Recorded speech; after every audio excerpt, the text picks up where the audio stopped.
জীবনে তুমি যত সামনে আগানোর চেষ্টা করবে ততই তোমার বাধার সম্মুখীন হতে হবে। এটাই স্বাভাবিক আর এটাই প্রাকৃতিক নিয়ম হয়ে এসেছে এতদিন ধরে। আসসালামু আলাইকুম বন্ধুরা, কেমন আছো? এই তো আলহামদুলিল্লাহ, তোমাদের দোয়ায় এখন সুস্থ আছি। এখন আমি তোমাদের দোয়ায় অনেকটা ভালো আছি। এই তো দেখো না, আমি এখনো সামনে এগোতেই পারলাম না। আমি এখনো তোমাদের আরো অনেকের মন জয়ই করতে পারলাম না, তার আগেই কোথা থেকে আমার পিছনে হেটার্স এর পয়দা হয়ে গিয়েছে। আমি আজ একটা বিষয় তোমাদের সঙ্গে শেয়ার করতে চাই। অনেকেই ভিডিওতে শুধু ফলাফল দেখো, কিন্তু পর্দার আড়ালের গল্পটা কেউ জানো না। আমি এর আগে একটা ভিডিওতে বলেছিলাম যে আমি 3 মাসের প্রেগনেন্ট। আমি ভেবেছিলাম এটা আমার জীবনে একটা আনন্দের খবর, তাই সবার সঙ্গে শেয়ার করেছি।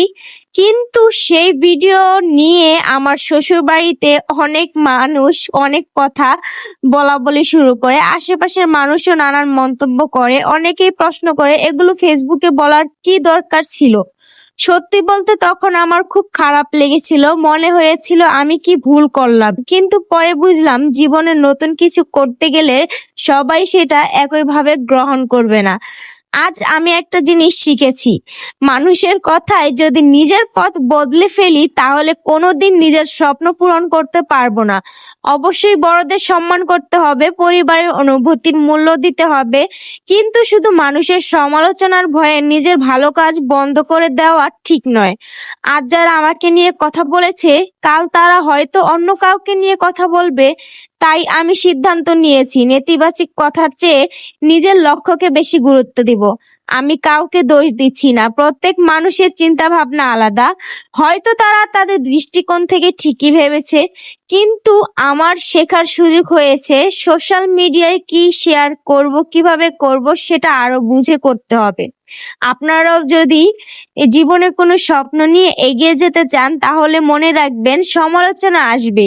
কেউ হাসবে, কেউ নিরুৎসাহিত করবে, কেউ ভুল বুঝবে, কিন্তু তুমি যদি সৎ থাকো, ধৈর্য ধরে এগিয়ে যাও, তাহলে একদিন তোমার কাজই তোমার হয়ে কথা বলবে। ভিডিওর শেষে আমি শুধু একটা কথাই বলতে চাই, বাধা মানেই থেমে যাওয়া নয়। অনেক সময় বাধাই আমাদের আরো শক্তিশালী করে। তাই মানুষের কথায় ভেঙে না পড়ে নিজের লক্ষ্য ঠিক রেখে সামনে এগিয়ে যেতে হবে।